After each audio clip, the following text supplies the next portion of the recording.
तो शालिनी, तुम इस किंडरगार्टन के शेयर होल्डिंग के बारे में कुछ कह रही थी ना? तुम्हारा होने वाला पति ब्ला ब्ला ब्ला। अब समझ में आया तुम्हें कि तुम्हारी औकात क्या है? शालिनी के चेहरे का रंग उड़ गया था।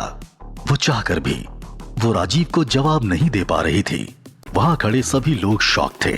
उन्होंने अपनी लाइफ में ऐसा होते कभी नहीं देखा था कि एक इंसान ने पल भर में पूरा का पूरा स्कूल ही खरीद लिया हो। लोग समझ चुके थे कि राजीव कोई साधारण इंसान नहीं है। इस लड़की को अभी के अभी यहां से बाहर फेंको। तुम ऐसा नहीं कर सकते हो। ये तुम्हारे बाप की प्रॉपर्टी नहीं है कि तुम मुझे यहाँ से निकलवा सको।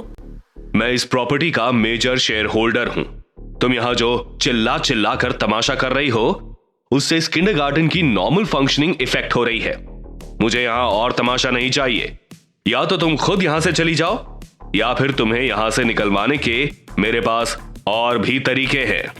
अब शालिनी वहां रुककर अपनी और बेइज्जती नहीं करवाना चाहती थी। उसकी आंखें गुस्से और शर्मिंदगी से लाल हो चुकी थी। किसी जहरीले सांप की तरह फुफकारते हुए शालिनी वहां से बाहर चली गई। अभी अभी जो कुछ हुआ उसे देखकर प्रिया भी हैरान थी। राजीव हर सिचुएशन में कुछ ऐसा करता है जो प्रिया के लिए अनएक्सपेक्टेड होता है। प्रिया ने राजीव का हाथ पकड़ा और उसकी आंखों में देखते हुए पूछने लगी, ये सब क्या था राजीव? तुमने ये सब कैसे किया? माय लवली वाइफ, तुम काफी स्ट्रेस लेती हो।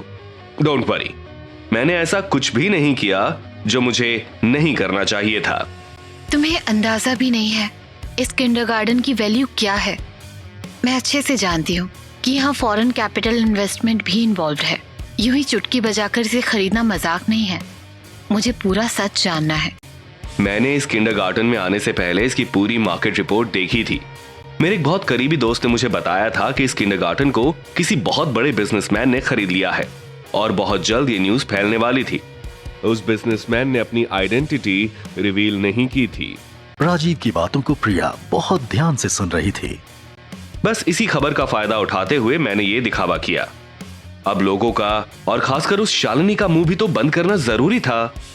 तुम ये सब इतनी आसानी से कैसे कर लेते हो? तुम्हारे पास हर सिचुएशन को डील करने का तरीका होता है। एक बार के लिए तो तुमने मुझे डरा ही दिया। राजीव और प्रिया जैसे ही वहां से बाहर निकले तो उन्होंने शालिनी को अपने बॉयफ्रेंड रोहन के गले लगकर रोते हुए देखा। राजीव और प्रिया ने उन दोनों को इग्नोर करते हुए वहां से जाना ही सही समझा, लेकिन रोहन सेन अब गुस्से से तिल मिला रहा था। रुको राजीव, क्या तुम सबको ये दिखाना चाहते हो कि किंडरगार्टन तुमने खरीदा है? मुझे सब कुछ पता है। इसे खरीदने वाले इंसान ने अभी तक अपनी आइडेंटिटी रिवील नहीं की है। फिर तुम ये कैसे कह सकते हो कि वो इंसान तुम ही हो? I don't owe you any explanation. तुमने शालिनी पर हाथ उठाने की जरूरत कैसे की? अगर अपनी भलाई चाहते हो तो अभी इसके पैर छूकर इससे माफी मांगो, वरना अंजाम बहुत बुरा होगा। काफी अच्छा मजाक कर लेते हो तुम। माफी, और वो भी इससे? इम्पॉसिबल। भले ही रोहन इस किंडरगार्टन का शेयर होल्डर नहीं है, लेकिन फिर भी वो बहुत पावरफुल है। तुम गलत इंसान से पंगा ले रहे हो राजीव। आर्या ये सब कुछ देखकर प्रिया के पीछे सहमी हुई खड़ी थी।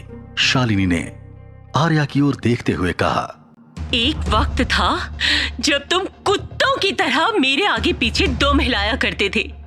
पता नहीं इस लड़की ने ऐसा क्या कर दिया अचानक। Just because of this bitch and her bastard child, तुमने मुझ पर हाथ उठाया।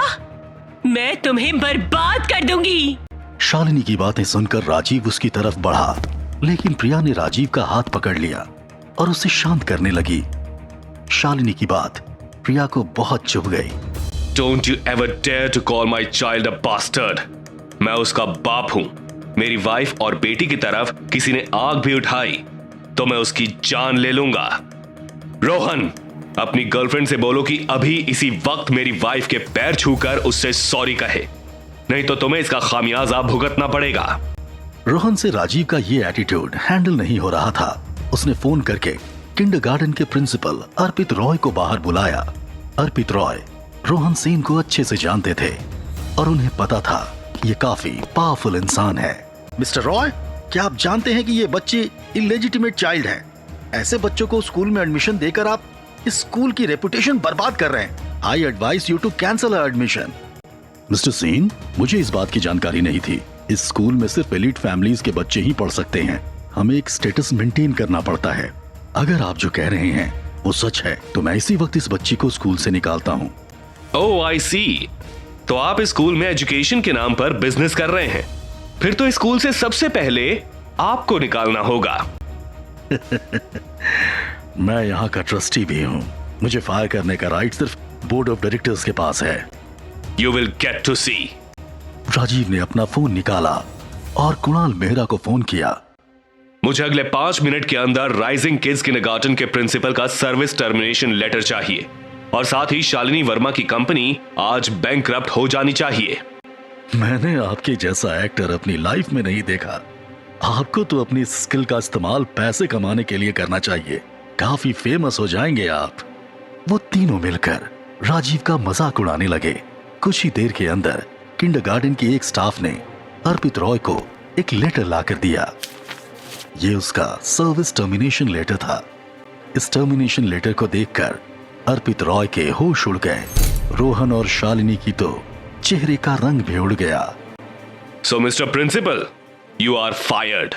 अभी के अभी यहां से निकल जाओ। मेरी बेटी को यहां से कोई नहीं निकाल सकता। शालिनी और रोहन अब राजीव से डरने लगे थे। उन्हें लगने लगा था कि राजीव कुछ भी कर सकता है। उनकी बोलती बंद हो चुकी थी।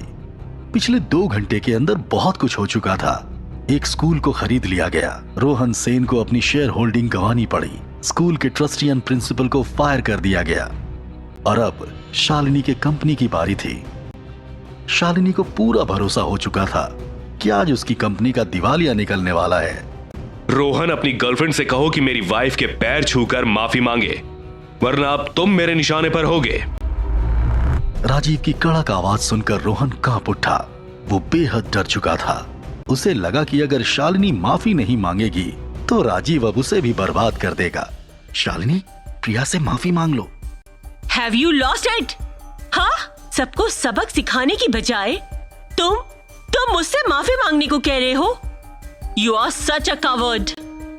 मेरी बात समझने की कोशिश करो। समझदारी इसी में है। This is impossible.